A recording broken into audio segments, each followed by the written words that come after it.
Olá, gente. Estamos em mais uma quarta-feira reunidos aqui em Brasília para prosseguirmos nos comentários do livro Mestre de Amor, do Divaldo Franco, mas de autoria espiritual aí da Joana de Ângeles.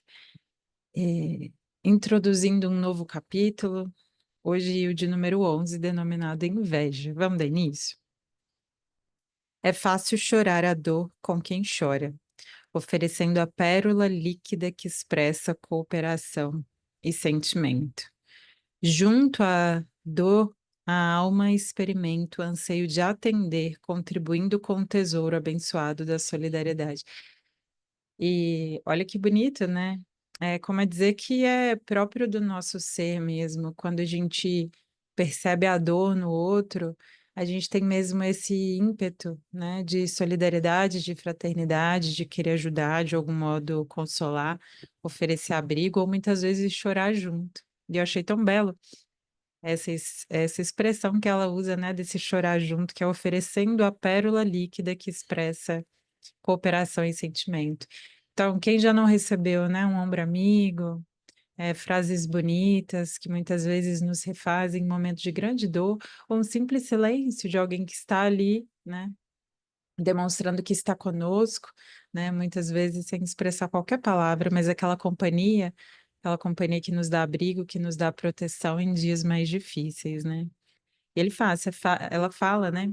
É fácil chorar a dor com quem chora, porque a dor nos humaniza, né? A gente vem conversando muito sobre a dor, e a dor tem esse papel de nos humanizar mesmo, de fazer com que muitas vezes a gente desça desses pedestais ilusórios e realmente nos coloque vendo a vida como ela é, vendo o sofrimento tal qual ele é, seja o nosso, seja do outro, e isso de algum modo nos faz querer ajudar. A gente vê nessas grandes tragédias, catástrofes, esse ímpeto que existe dentro de nós de querer contribuir, de querer ajudar, de querer colaborar. Isso é belíssimo, né? Mas ele fala, isso ainda é fácil. Olha que interessante. Ao doente se distende o vidro portador de medicamento e ao esfaimado, raros somente negam a dádiva do pão. Ante a dor, mesmo o coração empedernido chora e alonga as mãos procurando socorrer. Então a gente vai vendo isso mesmo, né? Essa comoção geral que se cria mesmo no interior, mesmo daqueles corações, como ela disse, mais empedernidos ali, né? Mais ali refratários à solidariedade, mesmo naqueles corações ainda mais endurecidos, quando a gente percebe a dor no outro, a gente de algum modo se compadece, né? É natural descer para ajudar quando se está em cima. Então, olha como ela começa a lição, né, falando da dor, do quanto isso nos humaniza, de quanto isso nos dá esse ímpeto de querer colaborar, de querer é, realmente participar de algum modo, né, para esse retorno ao bem-estar do outro. É fácil descer para ajudar quando se está em cima. Então, ela vem mostrando que é muito mais fácil para a gente, de algum modo também quando a gente está se sentindo superior, acima do outro, ajudar quem está ali embaixo, né? Há, entretanto, uma caridade diferente e esquecida, atrás de cujas portas fechadas poderá atender a almas perdidas em cruéis despenhadeiros, emaranhadas em cardos pontiagudos. Poderemos considerá-la como o júbilo que decorre da participação da felicidade alheia. Então, quantas vezes, né, que essa caridade que ela comenta ali diferente, muitas vezes esquecida, de a gente se compadecer e a gente ajudar e a gente participar da felicidade alheia quando a vida do outro, né? E a gente fala que a gente vive esses cumes e vales, né? A nossa vida é formada desses ciclos, então muitas vezes para nós é muito mais difícil participar da felicidade alheia, né?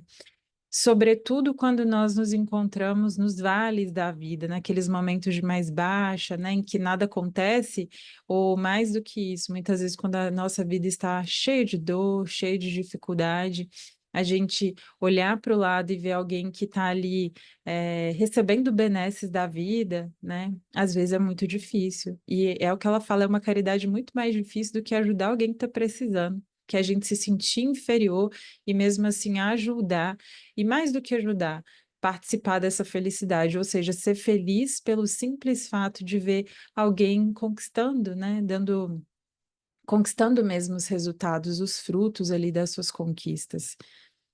Estar embaixo na escassez e abençoar a fartura de quem está no alto. Então, isso é uma caridade ainda esquecida e muito diferente, né? Primeiro porque muitas vezes, principalmente quando a gente está na escassez e vê pessoas ali em abundância, a gente entra nesse processo de comparação, né? Muitas vezes entende que a nossa vida está ali desditosa, né? Que nós somos de algum modo injustiçados pela vida, então logo a comparação aparece. E mais, muitas vezes, de fato, a gente tem essa dificuldade de perceber que mesmo quem tem ali, né, status, tem poder, tem muito dinheiro, também vivencia as suas dores. Então, primeiro, ninguém está isento dessas dores, mesmo quem está ali acima está dando a sua batalha, e a gente vai ver muito isso convivendo e conversando, sobretudo, profundamente com as pessoas, a gente vai ver que estamos todos, né? Estamos todos dando batalhas e tendo dores e desafios que muitas vezes não são visíveis, né? Então, que a gente possa perceber todas essas coisas, que há sim que ajudar quem está abaixo de nós, né? Mas há também que ajudar quem está acima. E mais do que ajudar, às vezes a gente não precisa ajudar, mas compartilhar dessa felicidade, estar feliz junto, né? Muitas vezes o quanto é difícil, né? A gente ainda é muito pequeno, muito imperfeito, né? E aí é o que ele falou, muitas vezes a inveja toma conta, essa comparação, esse querer o que o outro tem, né? Querer o que o outro muitas vezes é, às vezes o outro nem tem tanta coisa, mas já é um pouco mais virtuoso e a gente, né? Entra nesse processo comparativo muito ruim, né? Muito deletério, e entra nisso que ele chama de inveja. Experimentar grau de contentamento com o sucesso dos amigos sem nada pedir e sem nada desejar. Porque é isso, né? Muitas vezes tem também assim um brocardo popular, né? Um dito popular de que a gente conhece os amigos da dificuldade, é verdade, né? Também são raros às vezes os que permanecem conosco no momento de dor, mas permanecem no momento de alegria, estão ali participando, se estão ali de algum modo usufruindo de algum modo, né? Tendo ali também é, alguma partezinha, né? Mas mais do que isso, muitas vezes para nós ainda é difícil é, participar dessa felicidade, desse sucesso do outro, sem nada pedir, tá ali só de fato observando, aplaudindo, né? Cooperando ali também, quanto é difícil. No silêncio da aflição e da angústia, participar da felicidade que sorri no coração do vizinho e do amigo. O epíteto no livro Arte de Viver, né, Epíteto Filósofo, tem uma parte muito bonita que fala sobre desfrutar do banquete, em que ele diz uma coisa muito bela que é não estar ansioso pela comida alheia. Então, nós estamos ali num banquete cheio de comida, né, em nos sendo servido muita coisa, mas em estando nesse banquete, às vezes a gente não vai ser servido. Às vezes o que vão nos servir vai ser muito inferior ao que vão servir ali ao lado. Então, a Epíteto fala uma coisa muito bonita que é a gente desfrutar do banquete. Se não veio aquilo que eu gostaria, que eu me rejubile com isso, que eu entenda que tem um porquê, né? Se eu vejo o vizinho recebendo algo muito maior do que o meu, que eu também me rejubile e entenda que faz parte da vida, né? Ou seja, aquilo que me é servido, e isso na forma de comida, mas de forma, um comparativo bonito também, que é de bens, né? De tantas outras coisas, que aquilo que me é servido, que aquilo que eu tenho, que eu olho, que eu falo, é o suficiente. Então, que eu não esteja ali ansioso pelo que é do outro, né? Muitas vezes é isso, chega um prato bonito para o outro, para o nosso muito pouco, né? Uma parcela muito pequena. Então, também é uma caridade, também é essa virtude de a gente não invejar o que o outro tem, né? Estar satisfeito com o que a vida nos traz, com o que o banquete da vida nos serve naquele dia, naquele ciclo, naquele momento.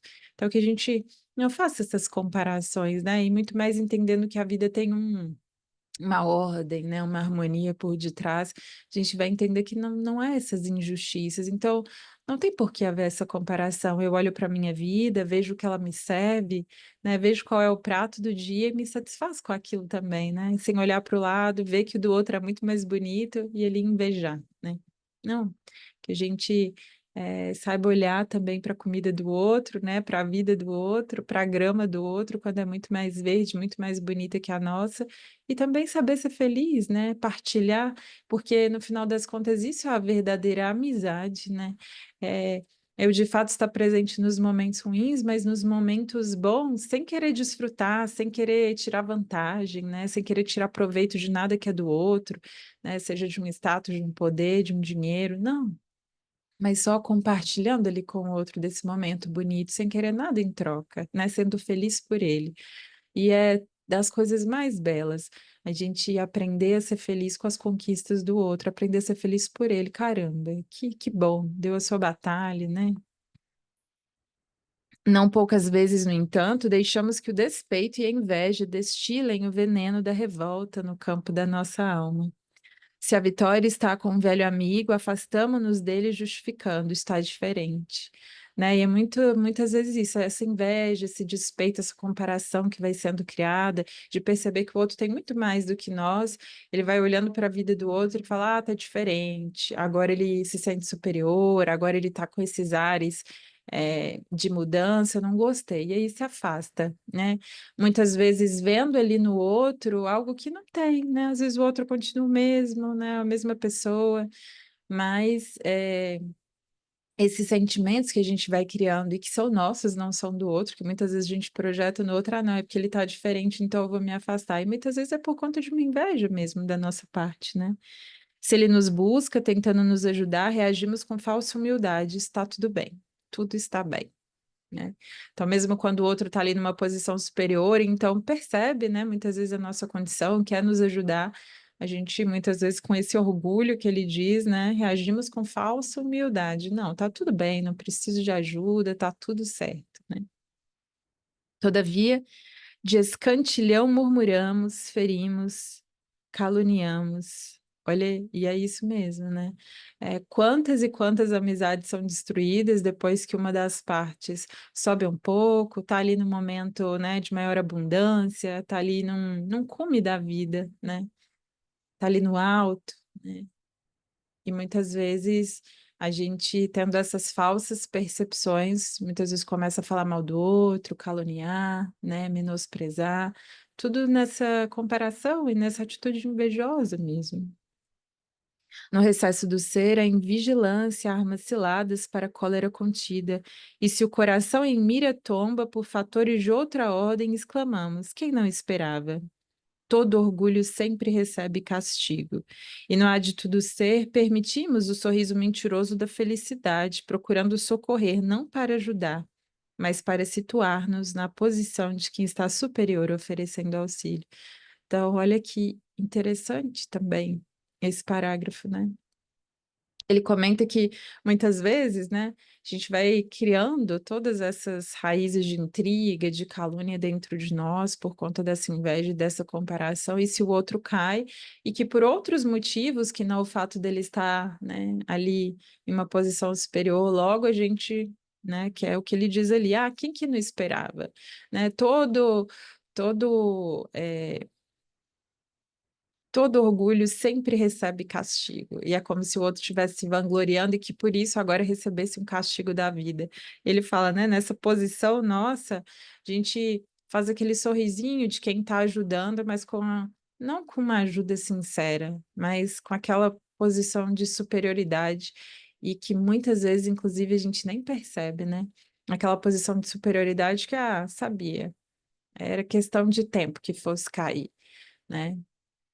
E é isso, às vezes, ver ali o sucesso do outro, né, ver as conquistas do outro, a gente já começa a dizer, ah, deve ser fruto de corrupção, deve estar fazendo alguma coisa errada. Às vezes não, é só a pessoa colhendo os frutos ali de um trabalho árduo mesmo, né? E que muitas vezes é invisível, porque a grande verdade é que as grandes conquistas elas são visíveis para todos, mas o dia a dia, as renúncias que são feitas para que aquela conquista aconteça, é tudo invisível, né? Ninguém está vendo ali os esforços que a pessoa está dando, que na verdade, sobretudo, muitas vezes são internos, né? Ou invisíveis mesmo. O trabalho, a batalha que a gente dá, ninguém está vendo, né? Muito pouco as pessoas veem dos nossos esforços, né? E aí, quando conquista algo, ah, não, deve ter conseguido porque é amigo de fulano, porque é corrupto, porque agora está ali, mas logo vai cair, né? E se cai, até se dispõe a ajudar, mas com esse ar de superioridade, como ele diz ali, com esse sorriso mentiroso da felicidade, né? Espírita, meu irmão, sabes que há muita lágrima molhando finos lenços de cambraia de linho e muitas feridas ocultas em pesados tecidos de brocado ou renda, que nem todos identificam. Então, se há aquele que é, realmente conquista as coisas pelo esforço próprio, né? Ele comenta aqui nesse parágrafo um outro caso também, né? E é verdade, além da dor ser algo universal, que é aquilo que a gente diz, ninguém está imune à dor, né? Seja nesses altos da vida, nesses altos postos, né? Um governante, uma pessoa ali de muitos mais recursos, ela passa pelos seus processos de dor. Então, a dor é universal, né? Os questionamentos, eles são universais. Inclusive, muitas vezes a gente vai perceber, ao mesmo nós fazermos conquistas materiais, a gente percebe que aquilo não preenche, ou seja, aquilo não é suficiente para me fazer feliz, né? Então, os meus questionamentos interiores de ser, de vida, eles continuam existindo, né? E mais, parece que quanto mais a gente ganha, quanto mais a gente tem, mais a gente vai tendo essa ânsia pelo que é eterno, porque vai vendo que isso não preenche, preenche por um pequeno espaço de tempo, um pequeno lapso temporal, depois passa, né?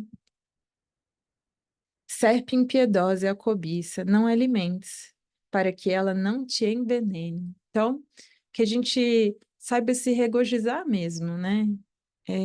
Com aquilo que a gente tem, com entendendo que tudo que a gente tem na vida é suficiente, mesmo nos momentos de maior escassez, é um porquê, né? Então, que a gente saiba ser feliz, independente daquilo que a gente tem externamente, né? Porque, inclusive, são nesses momentos de maior escassez que muitas vezes a gente vai conquistando as coisas de dentro da alma, que são aquilo que realmente importa. Então, muitas vezes, uma escassez fora por dentro, uma abundância interior tão grande, uma fortaleza interior tão maior, né, que é o que realmente importa. Ajuda também aquele que aparenta ser feliz, orando por ele. Então, sem essas comparações destrutivas, o outro que está acima logo mais estará abaixo, mesmo que não esteja, tem um porquê dele estar ali, né? Também há provas, né? E é interessante perceber isso, esses grandes postos, né? Essa grande exibição, alguém que é muito famoso, alguém que tem muito dinheiro, são provas também muito difíceis, que a princípio, para nós, muitas vezes não parece é, mas são, né? Há muita responsabilidade e também são provas muito duras, né? Essa exibição a todo momento, né? Essa cobiça, imagina quantas pessoas cobiçam que uma pessoa muito rica tem, né? De grandes posses, ou mesmo de poder, ou mesmo ali de status, né? Foge a inveja, como quem se furta ao contágio de enfermidade cruel. Distancia-te da maledicência, afoga na oração a vida perniciosa do despeito.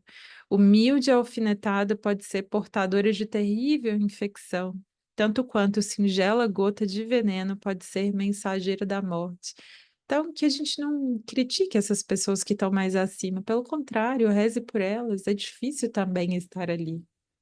É difícil estar em grandes posições, há também perigos muito grandes, né? Porque, como se diz, quanto mais alto se sobe, muito maior é a queda, né?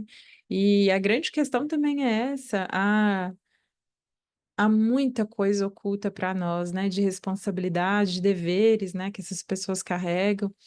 Muitas vezes altas cargas de responsabilidade, muitas vezes tem um dinheiro, não consegue nem usufruir de paz, né? Então, há tantas provas, há tantas dores ali ocultas em todas as posições, né? Usa a palavra gentil como a flor se deixa identificar pelo aroma que espalha. Quando tudo estiver difícil e escuro em teu coração ou em redor dos teus passos, recorda que a noite de tormenta, além das nuvens pesadas, está recamada de milhões de fulgurantes astros e que o cardo amaldiçoado, em silencioso abandono também, se arrebenta em floração noturna que balsamiza o ar transparente e vojante. Ou mesmo nos momentos mais difíceis, vale ali mesmo, né? De dores ocultas que a gente esteja vivendo ou não, ou dores visíveis mesmo, esses grandes momentos de prova mesmo, de perdas, né? Que a gente saiba ver que há tão mais, que há tanto mais além, e que a gente não fique nesses momentos, né? Cobiçando ali o que o outro tem, as relações que tem, as posses que tem, né? Não, que a gente também rejubile, mesmo nesses momentos, né?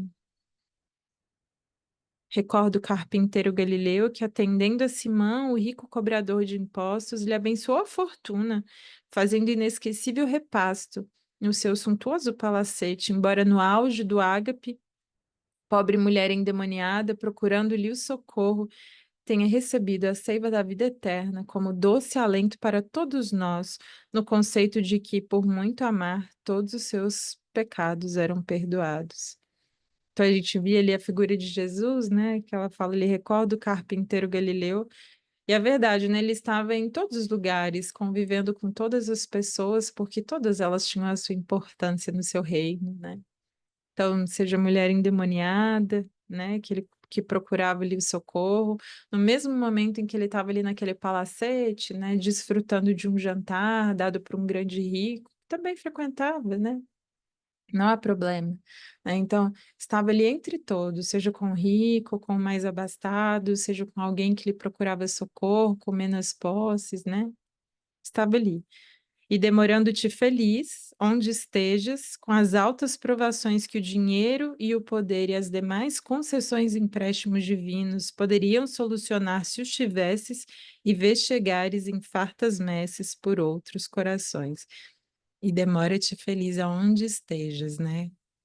Mesmo com as altas provações que a gente tem.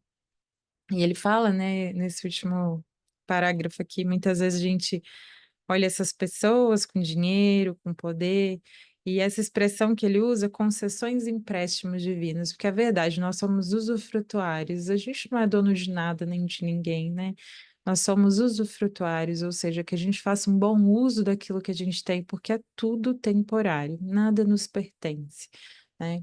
Então, que a gente não olhe para essas pessoas que têm tudo isso, né? E ao ver as nossas altas cargas de provação, que a gente não se compare, né? E que a gente seja feliz, mesmo vendo ali o outro ocupando posições ou tendo coisas que muitas vezes iriam nos fazer feliz ou diminuir as nossas provações. Não, que a gente saiba ser feliz. E eu me lembro muito de uma frase de Paulo que é ser feliz no muito, assim como ser feliz no pouco. E que a gente saiba fazer isso também, porque há aprendizados, né, muito belos no pouco, assim como também há aprendizados muito belos no muito. E é interessante porque, ao saber viver na escassez, ao extrair as lições que a escassez nos dá, que os grandes momentos de prova e de dor nos dá, é que, inclusive, a gente vai aprender a dar valor, desfrutar e usar melhor quando a abundância vier. Então, que belo é perceber essa necessidade desse bem e desse mal, dessa abundância e dessa escassez na nossa vida, e que em ambos esses momentos a gente saiba ser feliz e dar a nossa batalha, e mais do que isso, quando as coisas estiverem difíceis, que a gente não fique desejando, invejando ou se comparando com aqueles que, a nosso ver, né, estão em posição ali superior, que a gente saiba os ajudar e, mais do que isso, a desfrutar da felicidade de vê-los também vivendo tudo isso, né? Porque a vida é cíclica. Haveremos de um dia também viver esses momentos, retornar para os momentos de escassez, e assim é a vida, né?